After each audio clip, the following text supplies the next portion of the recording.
Hello everyone, welcome to my channel teaching by Karishma. और आज का हमारा टॉपिक है नाउन, ठीक है, जिसमें हम डिस्कस करने वाले हैं most important previous year question जो पेपर में आपके पूछे गए हैं। तो इसमें हम 2014, 21, 22 इन सबके क्वेश्चन जो है डिस्कस करने वाले हैं जो पीआरटी, टीजीटीज, पीजीटीज के पेपर में पूछे गए हैं। तो नाउन एक ऐसा टॉपिक है जो सारे ही लेवल के लिए वैलिड है, चाहे वो TSSB का पेपर हो, एनवीएस, केवीएस हो, राइट। तो आज हम TSSB के पेपर के क्वेश्चन डिस्कस करने वाले हैं। तो बिना देरी के शुरू करते हैं।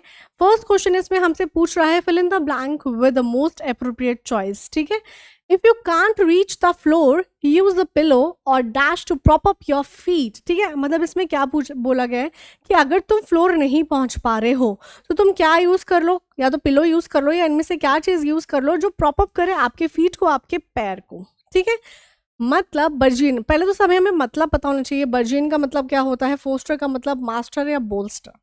बर्जिन का मतलब होता है टू राइज, ठीक है, टू राइज रैपिडली या टू इंक्रीज रैपिडली, मतलब कुछ चीज जो बहुत तेजी से ग्रो, सॉरी टू ग्रो, यहाँ पे ग्रो आना था, टू ग्रो रैपिडली। ठीक है, कुछ चीज़ जो बहुत जल्दी से जो है इंक्रीज हो रही है या ग्रो कर रही है उसको हम कहते हैं बर्जिनियन। मास्टरी हमें पता है, मास्टरी मतलब किसी चीज़ में मास्टरी करना, मतलब महारत हासिल करना, राइट। फोस्टर का मतलब होता है जब हम किसी चीज़ को एनकरेज करते हैं, फोस्टर करते हैं।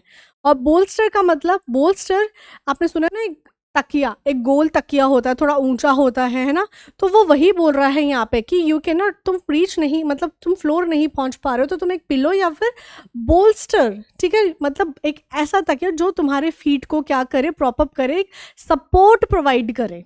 ठीक है, तो उसका मतलब मुझे तो उसको क्या करो, तुम यूज कर लो अपने फीट को प्रॉप अप करने के लिए। मतलब यहाँ पे बोल्स्टर का तो मतलब है एज अ, क्या प्रोवाइड कर रहा है, उसको सपोर्ट प्रोवाइड कर रहा है, जिसको हम गोल तकिया कहते हैं, राइट। ऐसे ऐसे ऐसा होता है गोल तकिया। ठीक है, तो आई होप आपको ये क्लियर हो गया होगा। नेक्स्ट क्वेश्चन देखिए, fill in the blank with the most appropriate choice. Smallpox was a very ancient dash related to, अब यहाँ पे कुछ पता चल रहा है आपको, ठीक है, कुछ ये डिसीज ही है हमारी, उससे रिलेटेड बात हो रही है, related to and possibly deriving from one of the various animal poxes की। स्मॉल पॉक्स जो है एंशियंट मतलब बहुत पुरानी, क्या है जो रिलेट कर रही है और डराइव कर रही है वन ऑफ द एनिमल पॉक्सेस से। ठीक है, रिसर्च, पर्च, डेमियर्ज या स्काउच। अब ऐसे ऐसे भारी भरकम जो है ये शब्द दे दिए हैं। ठीक है, तो इसका जो है हम मीनिंग जानते हैं, इसका मीनिंग वो क्या कहना चाह रहा है यहाँ पे। देखिए, रिसर्च मतलब होता है, रिसर्च मतलब पुनर्जीवित करना किसी चीज को। ठीक है, तो इसका मतलब हो गया पुनर्जीवित। ठीक है, डैमेज का मतलब होता है अवतरण, राइट। पर्च का मतलब, पर्च मतलब टू प्यूरिफाई करना, शुद्ध करना किसी चीज को, टू प्यूरिफाई यानी कि शुद्ध करना, शुद्धता जिसको हम कहते हैं। ठीक है, शुद्ध करना, क्लीन करना। नेक्स्ट आता है स्काउट। स्काउट मतलब होता है विपत्ति, हम कहते हैं ना, जैसे विपत्ति आ गया, आपत्ति आ गया, मतलब जैसे एडवर्सिटी, कैलमिटी, तो उसको हम ये कहते हैं, ठीक है, विपत्ति। ठीक है, और इंग्लिश में अगर मैं बोलूँ कैलमिटी, एडवर्सिटी, तो मतलब अब आपको समझ में आ गया होगा कि ये क्या कहना चाह रहा है कि small pox was a very ancient what, स्काउच, मतलब option number D is the correct one. ठीक है, and related to possibly deriving from one of the various animal poxes, तो क्या हो गया कि ये एक बहुत पुरानी क्या है, एक विपत्ति है, एक कारण है, ये विपत्ति का, आपत्ति का जो है कारण है, तो जो one of the various small poxes से डराइव किया गया है इसको। ठीक है, नेक्स्ट क्वेश्चन देखिए, नेक्स्ट क्वेश्चन क्या कह रहा है। अब आप देख लीजिए, सारे क्वेश्चन वही हैं जो आपके किसी ना किसी पेपर में पूछे गए हैं। यह आपका पीआरटी में 2022 में पूछा गया है ये क्वेश्चन। एक सेकंड में एक और ऊपर कर लो थोड़ा, दो क्वेश्चन हमारे इसमें कवर हो जाएंगे फिर। देखिए, fill in the blank with the most appropriate. It is mildly repulsive, repulsive जिसको हम कहते हैं प्रतिघाती। ठीक है, हर एक चीज का मतलब आपको समझाऊंगी। इट इज माइल्डली रिपल्सिव मतलब प्रतिघाती है, in its crude dash but strangely and inexplicably alluring भी है। मतलब कुछ कुछ इसका नेगेटिव भी बात हो रही है यहाँ पे, कुछ कुछ पॉजिटिव भी बात हो रही है। ठीक है, तो क्या है, it is mildly repulsive in its crude what, vulgarity, vexation, veracity या ज़ील। ठीक है, तो वल्गैरिटी का मतलब जो होता है, क्या होता है, असभ्य, जिसको हम कहते हैं ना असभ्य, असभ्यता, अशिष्टता। ठीक है, वेक्सेशन का मतलब होता है चिढ़ मचना। जब हम कहते हैं ना हाय बहुत ज़्यादा इरिटेट कर रहा है, या तो फ्रस्ट्रेट, जब हम बहुत ज़्यादा फ्रस्ट्रेट हो जाते हैं, इरिटेट हो जाते हैं, सो उसको हम वेक्सेशन कहते हैं। वेरासिटी का मतलब होता है सच्चाई, ट्रुथफुलनेस जिसको हम कहते हैं, ठीक है, ट्रुथफुलनेस। और ज़ील का मतलब आपको पता है एनर्जी, उत्साह से रिलेटेड ये वर्ड हमारा, एनर्जी हो गया, उत्साह हो गया, ठीक है। तो it is mildly repulsive in its crude and vulgarity, in its crude vulgarity is the right answer, ठीक है, मतलब बहुत सभ्य है ये, पर स्ट्रेंजली बहुत ज़्यादा ये एल्यूरिंग भी कर रहा है, ठीक है। So it is mildly repulsive when it's crude. Vulgarity is the right answer. Option number A is the correct option. Next देखिए, fill in the blanks with the most appropriate. Should you ever even think you see a basilisk or dash, shut your eyes immediately and change the view to something else. क्या मतलब इसमें क्या बोला हुआ? Should you ever even think, क्या तुमने कभी ऐसा सोचना भी चाहिए कि तुमने basilisk या इसको देखा है? What? ठीक है, तो क्या होगा, अपनी आंखें जल्दी से बंद कर लेना और उसकी जगह कुछ और इमेजिन कर लेना, कुछ और, मतलब अपने व्यू को ही चेंज कर लेना, ठीक है। बेसिलिक जो है, अगर मैं आपको बता दूं, बेसिलिक्स जो है एक पुरानी कथाओं में जो है एक ऐसा करेक्टर माना जाता था कि मैं कहते थे कि जिसने उसकी आंखों में देख लिया, मतलब इसको सांपों का राजा कहा जाता है बेसिलिस्क, ठीक है, किसने उसकी आंखों में देख लिया तो उसकी मृत्यु निश्चित है, उसी टाइम उसकी जो है वो मृत्यु, उसकी डेथ हो जाती है पुरानी कथाओं के अनुसार।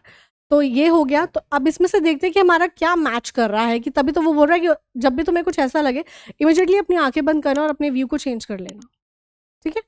तो कैटलिस्ट का मतलब क्या होता है, ठीक है, कॉकेटराइज, शिकैनरी एंड शॉविनिस्ट। शॉविनिस्ट हम उसको कहते हैं जो कट्टर देशभक्त होते हैं, उग्र राष्ट्रवादी जिसको हम कहते हैं, जो कट्टर देशभक्त होते हैं। और शिकैनरी उनको कहते हैं जब हम कहते हैं झूठा इल्ज़ाम लगा रहे हैं, ठीक है, तो उस चीज़ को हम क्या कहते हैं, शिकैनरी। और कॉकटराइज का मतलब ही होता है, कैटलेशन मतलब होता है उत्प्रेरक, ठीक है, उत्प्रेरक। और कॉकटराइज एक वही चीज़ होती है जो अभी मैंने आपको बोला, जिसका धड़ सांप का होता है, जिसका सर जो है वो मुर्गे जैसा बोलते हैं, ठीक है, एक ऐसा ही करेक्टर जो जिसकी आंखों में देखने से कहते हैं इतना भयानक होता है, उसी टाइम जो है वो मृत्यु हो जाती है पुरानी कथाओं के अनुसार। तो इसीलिए इसका सही आंसर आपको पता चल गया होगा, ऑप्शन नंबर बी। कैटलिस्ट मतलब उत्प्रेरक हो गया। शिकैनरी मैंने बोला कि झूठा इल्ज़ाम जिसको हम कहते हैं ना, तो वो झूठा इल्ज़ाम लगा देना किसी पर, तो वो शिकैनरी होता है। शॉविनिस्ट जिसको हम कहते हैं वो कट्टर देशभक्त है भाई, उग्र राष्ट्रवाद है, तो ये होता है शॉविनिस्ट। तो उसका सही आंसर हो जाएगा कॉकटराइज। कि should you ever think you see a basilisk और cockatrice, shut your eyes immediately, जल्दी से अपनी आंखें बंद कर लेना और अपने व्यू को किसी और में चेंज कर लेना। नेक्स्ट देखिए, नेक्स्ट आपसे क्या पूछा गया है यहाँ पे, वेरी सिंपल, ठीक है, एक सब्स्टिट्यूट करना है द साउंड ऑफ फ्रॉक्स। अब इसमें से आपको बतानी है कि फ्रॉक की साउंड क्या होती है, मेंढक की क्या होती है, क्रॉक, हूट, हॉन्क या क्रीक। तो साउंड जो होती है फ्रॉक की वो होती है क्रॉक, हूट जो होती है वो आउल की होती है, ठीक है, हॉन्क हो गया आपका कार वगैरह की होती है, और क्रीक जैसे चरचराहट की कहते हैं ना, डोर से चीं की आवाज़ निकलती है, तो उसको हम क्रीक कहते हैं, ठीक है। नेक्स्ट देखिए द प्लूरल ऑफ टूथ, ठीक है, टूथ का प्लूरल क्या होता है, टूथ। टूथ कभी कभी हमें पता होता है, पर जब हम जल्दबाजी में ऐसे होता है ना कि हम कंफ्यूज हो जाते हैं, तो डबल ओ की जगह पे क्या कर दो, इसको नीचे से लगा दो, तो बन गया डबल ई, ठीक है, टीथ। टूथ का क्या होता है ना, टूथ्स होता है ना, ठीक है, ई एस नहीं लगता वो, तो क्या करो, ओ में कभी याद रहे ऐसे घुमा के ओ को ई बना दो, नहीं भूलोगे। टूथ का क्या होता है, टीथ, ठीक है। आई होप आपको ये क्लियर हो गया होगा। चलिए आगे क्वेश्चन देखते हैं, क्वेश्चन नंबर, हाँ जी, 7। Choose the word that can substitute, ये स्पेलिंग गलत है, substitute the given sentence, the sentence below are not complete. नीचे जो एक सेंटेंस दे रखा है वो कंप्लीट नहीं है। There are 4 option for each question and choose the best word जो हमारे सेंटेंस को कंप्लीट कर रहा है, ठीक है। If lots original words are not enough to disqualify him as a senate leader, then his dash grasp of public relation should be. कि इसमें क्या लिखा है कि लॉर्ड्स के जो उसने शब्द बोले हैं, अगर वो नहीं है, अगर वो इनफ नहीं है कि उसको एक लीडर की पोजीशन से वो डिस्क्वालीफाई करे, बट उसकी जो पब्लिक हैंडलिंग जो रिलेशन है, वो मतलब कैसी वो पब्लिक हैंडलिंग की रिलेशन है जो उसको ये सब कुछ करने से डिस्क्वालीफाई कर सकती है या करना चाह रही है, ठीक है, चाहिए, मतलब डिस्क्वालीफाई करना चाहिए, क्योंकि शुड भी है तो चाहिए, ठीक है। तो ओरिजिनल वर्ड्स तो भाई उसको डिस्क्वालीफाई नहीं कर रहे, पर इनमें से क्या चीज़ है पब्लिक रिलेशन से जुड़ी हुई जो उसको करनी चाहिए। डिस्क्वालीफाई करना चाहिए। सो मैलाड्रॉट, मैलाड्रॉट का मतलब होता है जिसको हम बहुत भद्दा कहते हैं ना, भद्दा, राइट। इंस्टिंक्ट मतलब होती है प्रवृत्ति, ठीक है। सेंसिटिव हमें पता है, बहुत ज़्यादा हम सेंसिटिव हो जाते हैं, राइट, ठीक है। और बेस्ट मिट्स का मतलब होता है गंदा करना, मैला करना, ठीक है। गंदा करना हो गया या फिर मैला जिसको हम कहते हैं, तो वो हो गया हमारा बेस्ट मैच, ठीक है। सो मैलाड्रॉट मतलब अब आपको पता चलेगा कि भाई ठीक है कि उसके वर्ड्स इनफ नहीं है उसको क्वालिफाई करने के लिए, बट जिस ढंग से उसकी पब्लिक रिलेशन को वो हैंडल करता है वो बहुत गंदा है, बहुत भद्दा है, मतलब maladroit is the right answer, option number A, ठीक है। ये इसका राइट है कि उसकी जो पब्लिक हैंडलिंग है वो बहुत ही गंदी है, तो इस वजह से उसको करना चाहिए क्या, disqualify. Now come to next question, ठीक है। Select the most, no worker has ever try to live in a house, ठीक है। कोई भी वर्कर जो है ट्राई ही नहीं करता वो किसके घर पे रहे, सोल्जर्स, सोल्जर के पीछे अपोस्ट्रोफी ये और ये, तो इसका सही आंसर है, क्योंकि हम इसको ऐसे करके लिखते हैं ना, सोल्जर्स, सोल्जर के घर, राइट, अपोस्ट्रोफी एस लगेगा इसमें। नो वर्कर, कोई भी वर्कर जो है वो ट्राई नहीं करता to live in a soldier house, ठीक है। Now come to next question, 9th question देखिए, just a minute. A sentence has been given with a blank to be filled with an appropriate word. Choose the correct alternative, right? The movie had such an or a ending which was totally unexpected. मतलब movie की ending से related बात है कि कुछ ऐसी थी कि जो टोटली अनएक्सपेक्टेड थी, जिसको हम एक्सपेक्ट नहीं कर सकते, ठीक है। तो न्यूमरस, न्यूमरस तो नंबर से रिलेटेड हो गया, मतलब बहुत नहीं, एडवांस भी नहीं, क्वाइट भी नहीं, सो एब्रप्ट, मतलब एब्रप्ट का मतलब होता है बिल्कुल सडन, जब हम कहते हैं, राइट, सडनली, मतलब इतनी सडन एंडिंग थी कि हमने पता नहीं चला भाई इसकी एंडिंग, कभी कभी होता ना, अच्छा इसकी एंडिंग होगी, मतलब अनएक्सपेक्टेड, सोचा नहीं था कि इसकी ऐसी एंडिंग होगी, सडन होगी, मतलब कुछ समझ नहीं आया, ठीक है। तो इसमें क्या हो गया, न्यूमरस, तो option number D is the correct one. The movie had such an abrupt ending which was totally unexpected. चलिए नेक्स्ट क्वेश्चन, द गर्ल और हर friends dash daily in evening, girl और उसके जो फ्रेंड्स हैं वो इवनिंग में क्या करते हैं डेली, डांसेस, डांस, डांसिंग और डांस्ड, ठीक है। पहली बात तो यहाँ पे आपका कुछ आईएनजी मतलब कोई आपकी कॉन्टिन्यूस टेंस नहीं चल रहा है, ठीक है, प्रेजेंट टेंस की यहाँ पे बात हो रही है। और आपने देखा होगा कि और जब लग जाता है तो हमारा जो सब्जेक्ट, जो वर्ब होता है, जो नियरेस्ट सब्जेक्ट होता है उसके अकॉर्डिंग होता है। बहुत सारे बच्चे यहाँ पे डांसेस भी कर देंगे, तो हमने गर्ल को नहीं देखना, हमने देखना है कि वर्ब जो है हमारा, जो सेकेंड और के बाद वाला सब्जेक्ट है ना, उसके अकॉर्डिंग। तो यहाँ पे फ्रेंड्स हैं, यहाँ पे बहुत सारों के बारे में बात हो रही है, तो डांसेस ना होकर इसका आंसर होगा B, option number B, dance, ठीक है। करेक्ट ऑप्शन क्या होगा हमारा, बी ऑप्शन। नेक्स्ट देखिए,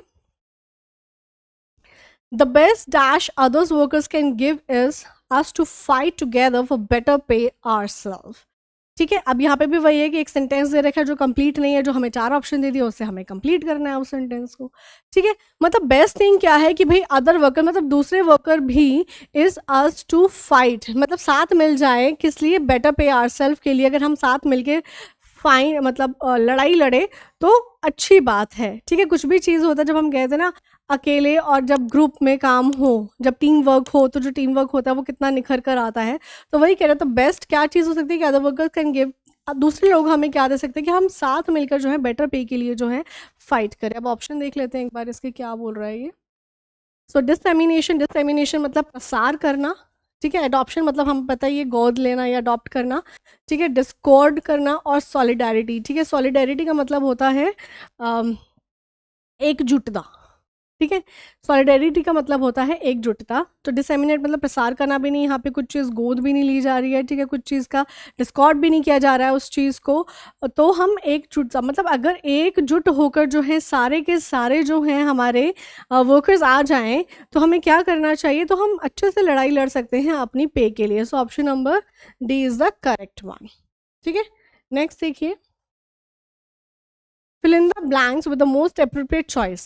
The record of systematic abuse of program, कि कुछ रिकॉर्ड होगा कि कुछ abuse से रिलेटेड, की प्रोग्राम से related, lens dash to claims that the all ministry list is genuine, तो वो क्लेम कर दी कि जो ऑल मिनिस्ट्री की लिस्ट है वो क्या है, जेन्युइन है और उसको फिर से इन्वेस्टिगेट करना चाहिए, ठीक है, तो वो क्या है आ जाएगा, डिसेडेंस, क्रेडेंस, इम्प्रूडेंस या प्रोविडेंस। पहले तो अब इसके मतलब पते होने चाहिए। ठीक है, डिसेडेंस का मतलब जो होता है, डिसेडेंस का मतलब वो होता है असहमति। ठीक है, असहमति। क्रेडियंस का मतलब होता है विश्वास, फेथ से रिलेटेड, विश्वसनीयता जिसको हम कहते हैं, विश्वसनीयता। ठीक है, इम्प्रूडेंस, इम्प्रूडेंस का मतलब होता है जिसको हम कहते हैं ना नासमझी। ठीक है, अविवेकी, कुछ भी चीज हम कर जाते हैं ना समझ होकर कर जाते हैं, ना समझी। ठीक है, और प्रोविडेंस का मतलब होता है जब हम कहते हैं डिवाइन गाइडेंस आपको मिल रही है, डिवाइन केयर मिल रही है। ठीक है, दैवीय जिसको हम कहते हैं दैवीय कृपा या डिवाइन केयर, डिवाइन गाइडेंस, तो ये सब कुछ चीज़ें। ठीक है, अब आप क्या कर रहे हो, देखो डिसिडेंस का मतलब समझ गया, किसी चीज़ से आप असहमत हो। ठीक है, क्रेडेंस का मतलब होता है विश्वसनीयता, विश्वास। तो अब यही है, the record of systematic abuse of program lens क्या कर रहा है कि जो रिकॉर्ड है उससे पता चल रहा है कि ये विश्वास है, वो क्लेम करता है कि भाई ऑल मिनिस्ट्री की जो लिस्ट है वो तो सही है, वो तो जेन्युइन है, एक बार फिर से इसकी इन्वेस्टिगेशन जो है वो करनी चाहिए। So option number B is the correct one. ठीक है, ऑप्शन नंबर बी लिख देती हूँ, इज द करेक्ट वन।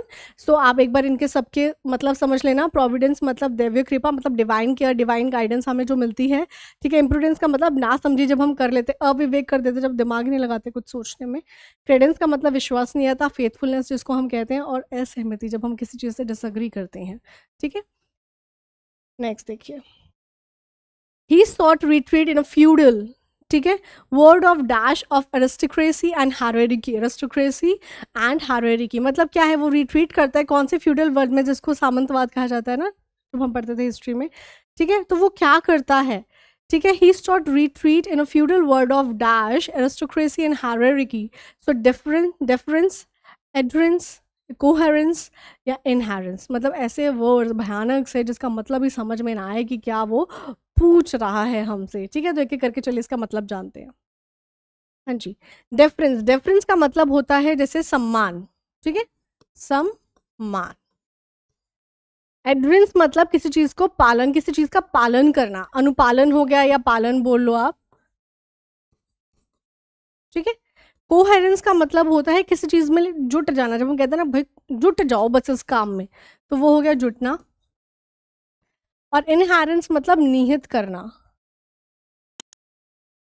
अंतर्निहित करना, निहित करना, जन्मजात होना। तो ये सब चीज़ें हमारी आ जाती हैं इसमें। तो आप क्या बोल रहे हैं, he sought retreated in the future मतलब सामंतवाद जिसको हम कहते हैं, अरिस्टोक्रेसी हो गया, हायरार्की मतलब पदानुक्रम हो गया।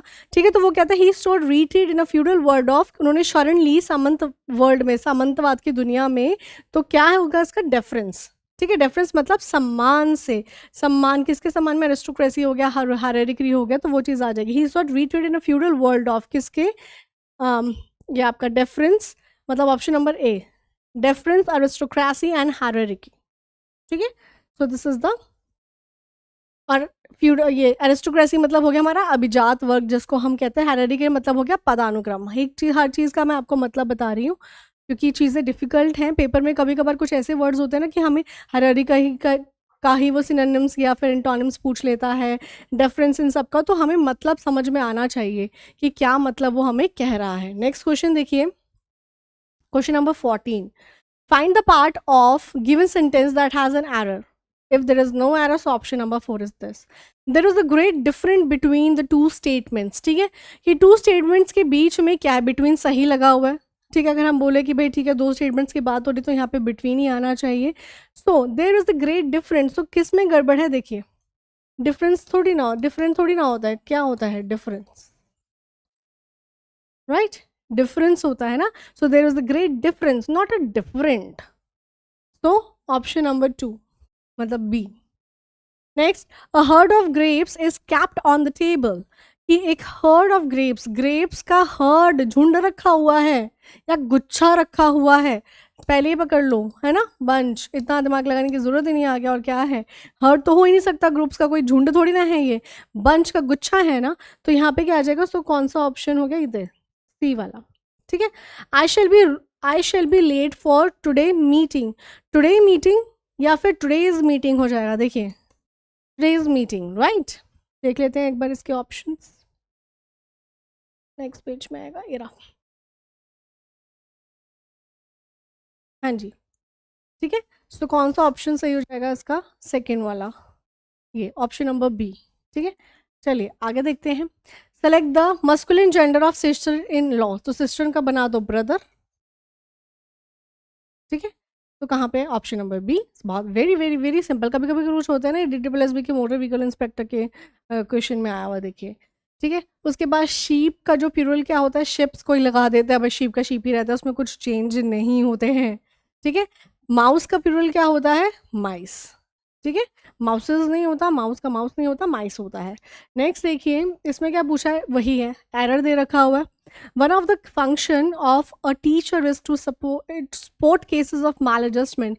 कि टीचर का फंक्शन क्या है? एक फंक्शन ये भी होता है कि भाई जो भी माल एडजस्टमेंट हो रही है उनके केसेस को सपोर्ट करो, ठीक है। सो मोस्ट ऑफ फंक्शन या वन ऑफ फंक्शंस। सो यहाँ पे, ठीक है, जब भी वन ऑफ लग जाता है तो वो हमेशा अपने साथ प्लूरल नाउन लेता है, प्लूरल नाउन प्लूरल प्रोनाउन लेता है। तो यहाँ पे फंक्शन तो हो ही नहीं सकता, वन ऑफ द फंक्शंस, ठीक है। So option number B is the correct one.